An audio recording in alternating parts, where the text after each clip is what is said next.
objectives are to discuss the definition and types of the receptors, what are they, their examples, and the particular drugs which bind to the specific receptors.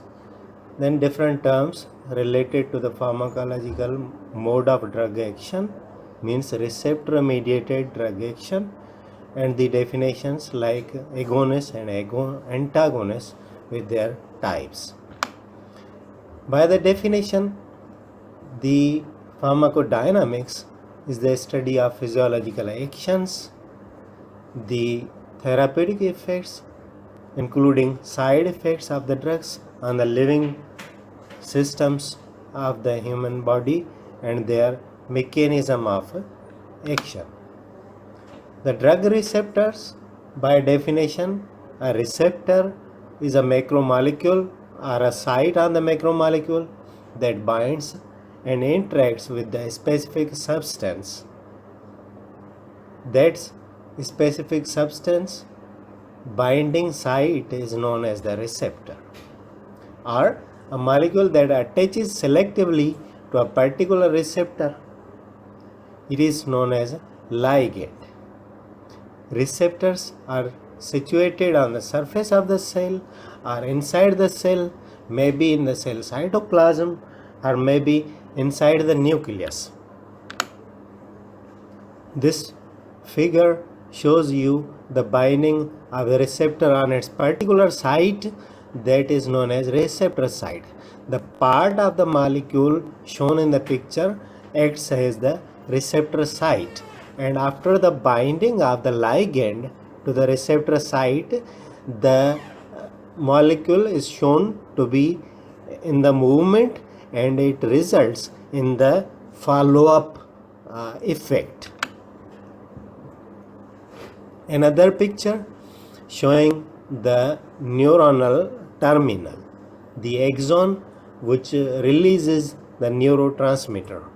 The upper surface, this surface is shown to be the presynaptic surface. In between there is the space known as synaptic cleft or synaptic space, and the postsynaptic surface is shown, which may be the postsynaptic neuronal surface or the organism, the effective organism, and it is shown over here that it is the organ. This is another picture which shows the release of the neurotransmitter. Neurotransmitter molecule goes, one of those attaches to the postsynaptic receptor, and the particular site of the receptor gives the attachment to the molecule. Presynaptic surface is shown in the picture, then synaptic cleft, and the postsynaptic space, postsynaptic surface which contains the receptor site, receptor having a site. Another picture which shows the release of the different two kinds of the molecules. These may act as the ligands. One is triangular and the other is circular, and the space shown on the receptor, this space is the triangular one, which can give the attachment to the triangular receptor molecule and not to the circular one. It shows the specificity and selectivity in the chemical structure of the receptor. The triangular one was attached to the receptor and there was the movement shown in the receptor, but the circular one tries to bind but does not bind, and the circular one has its own contemporary chemical structure in a different receptor where it binds and activates the receptor molecule, it can follow the sequence of the events. Then types of the drug receptors. Majority of the receptors are proteins and a few may be the nucleic acids. The details of proteins with examples of the receptors and their binding drugs are given. Number 1, dehydrofolate reductase is the enzyme. It has got the receptor for the drug trimethoprim. Another, monoamine oxidase enzyme works as the receptor and gives the attachment to the phenelzine and isocarboxazide drugs. Then another one is the xanthine oxidase enzyme. It has got the receptor site for the drug allopurinol. The second type of the receptors is structural proteins. For example, tubulin, which is an organelle of the cells. Tubulin, particularly the neuromuscular cells. Tubulin has the receptor site for the drug colchicine. Third type of the receptors is the transport proteins. For example, sodium potassium ATPase enzyme, it is a protein. It has got the receptor for the drug digitalis. Digitalis comprises of digoxin and digitoxin. Another enzyme, hydrogen potassium ATPase, also known as proton pump, has got the receptor site for the drug omeprazole. Fourth type of the receptors are ion channels. For example, sodium channels and calcium channels. For the calcium channels, there are the receptors for the drugs like calcium channel blockers. For the sodium channels, in the sodium channels, there are the receptors for the drugs like general anesthetics and local anesthetics. Another type of the receptors are regular proteins. These have got the receptors for the different second messengers. The example is the G protein. There are the G protein coupled receptors which bind to the particular ligands and drugs and endogenous substances. Then another type of the receptors are nucleic acids. They may be RNA or DNA, and they have got the receptor sites for antiviral drugs and anti-cancer drugs and some others. Now there are the definitions to be discussed relating to the receptors. Affinity is the particular term which is very necessary to be understood by the students. It is an ability of the drug to bind to a receptor, a particular receptor, which is called affinity of the drug, the particular drug to that particular receptor. Simply, affinity is the ability of a drug to bind to a particular receptor. Second is intrinsic activity, which is the ability of the drug to cause the therapeutic effect. When it binds to the receptor site, it means that the agonists bind to the particular receptor site which ensure the particular effect of the receptor. This effect causing ability is known as intrinsic activity. It depends on the selective chemical structure, and it is the selective binding of a drug to the receptor site. It must have the chemical structure complementarity. Both affinity and intrinsic activity are dependent on the chemical structures, and when we modify the chemical structure of the ligands, we can cause the change in the action of the ligand, and many drugs are formed by the changes in the chemical structures. Now the interactions of drugs with the receptor.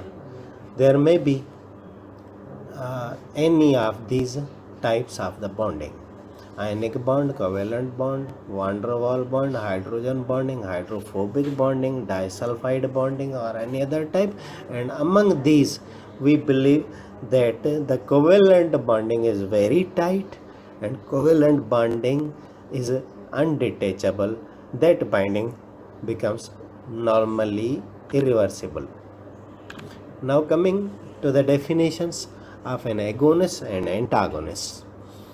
An agonist is known is the name given to a drug or an endogenous molecule which possesses the affinity as well as intrinsic activity. It means drug that binds to the pharmacological receptor and causes the effect of that receptor activation is known as an agonist. And agonist may be of these three types: full agonist, partial agonist, and inverse agonist. A full agonist possesses the high affinity for a particular receptor site, and it also has got the intrinsic activity. For example, acetylcholine is a full agonist for nicotinic receptors. Partial agonist, when a drug has got the affinity for a particular receptor but causes the lesser intrinsic activity than the full agonist. This type of the agonist is known as partial agonist. And a partial agonist in the presence of full agonist acts as an antagonist. Actually it acts as an agonist, but partial agonist, and we believe that if it were not there, then a full agonist would have caused more action. So we believe that a partial agonist is supposed to be an antagonist in the presence of full agonist. Number 3 type of the agonist is the inverse agonist or reverse agonist, a drug which binds to the receptor site and causes the action, but that action is opposite or different from the action caused by the binding of the regular full agonist. For example, the beta carbolines, they act as an inverse agonist of the benzodiazepine receptors. Normally, binding of the benzodiazepines on their BZ receptors in the CNS cause the sedation, cause the muscle relaxation, anxiety, anxiolysis, and they treat the convulsions, they control the convulsions. Beta carbolines, on the other hand, bind to the same receptor, BZ receptors, they produce a opposing effect, they cause the anxiety and convulsions. Now coming to the antagonist, a drug known as antagonist, it possesses the affinity for some particular receptor, but it does not has the intrinsic activity. It does not initiate the action, the effect by the receptor after its binding. Antagonists do not directly alter the function of the receptors, but antagonist occupies the receptor and interferes with the action of the agonist by occupying the receptor sites. Only reserving the receptor sites is their effect. Antagonists have affinity but no intrinsic activity. It should be simply cleared in your minds. This picture shows the relative characteristics of agonist and antagonist. A full agonist and partial agonist have got good affinity, and the efficacy of full agonist is high, and the effect of a partial agonist is lower than the full. An antagonist may be competitive or non-competitive. They have got the affinity but no intrinsic activity. And this picture also shows the same. An agonist produces the good effect, and an antagonist it produces no effect. But look that an antagonist as well as an agonist they both possess the affinity. In the type of chemical antagonism, the two drugs or substances interact chemically. They form inactive product. For example, the acids, particularly treated with a gastric acid treated with alkalis. Alkalis neutralize the acidity of the acids. And number two, heparin inactivated chemical with protamine sulfate. These are two examples of the chemical antagonism. Number two is the physiological antagonism. In this type of the antagonism, both drugs are endogenous substances, are drug and endogenous substance. They produce their particular effects, but the effects are usually opposite. They act through different receptors or without the involvement of the receptor. For example, glucocorticoids cause hyperglycemia, insulin causes hypoglycemia. They are physiological antagonists of each other regarding the glucose level. Number two, glucagon and insulin, they are also the physiological antagonists of each other regarding the glycemic level. Another example is the physiological antagonism of histamine and adrenaline on the respiratory tract. The histamine causes bronchoconstriction and the adrenaline causes bronchodilation. Third type is the pharmacological antagonism. In this type, the drugs produce opposite effect by binding on the same receptors. It is known as physiological antagonism.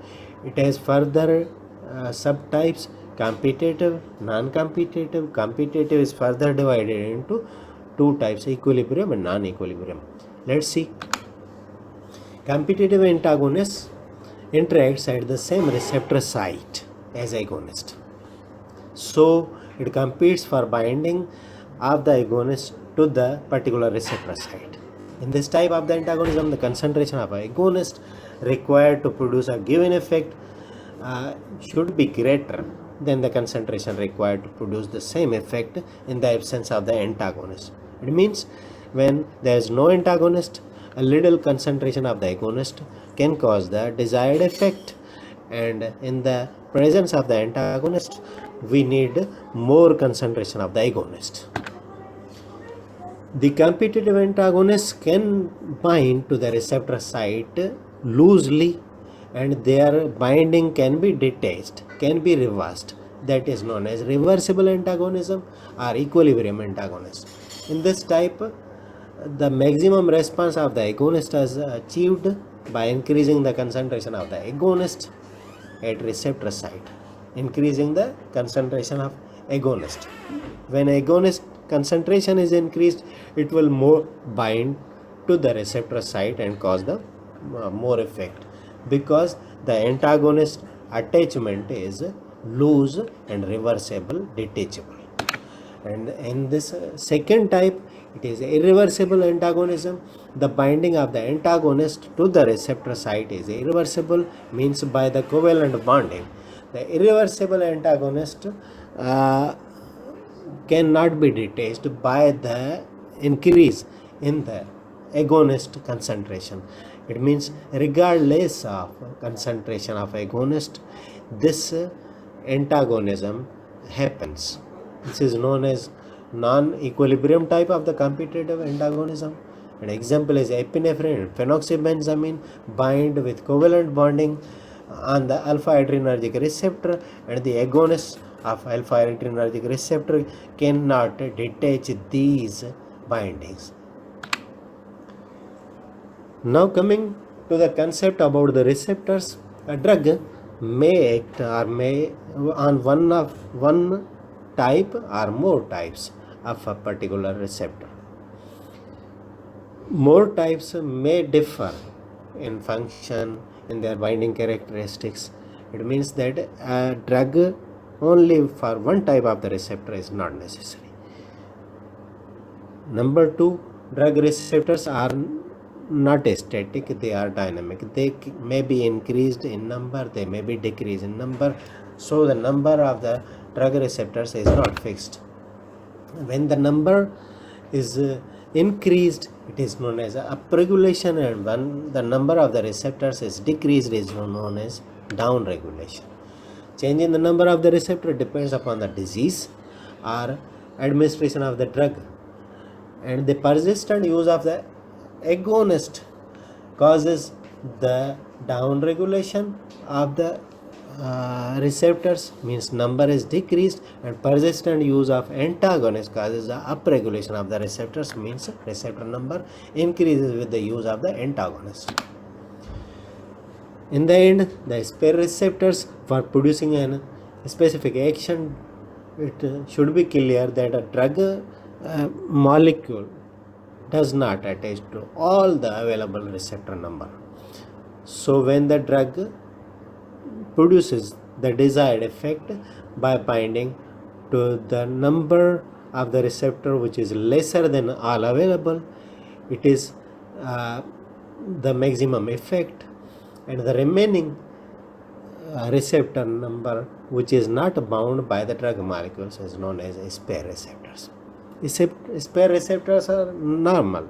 They are like the other receptors. They are active, they are apparent, they are not hidden, but they are not involved in the binding and in the production of the effect. And that's all. Thank you.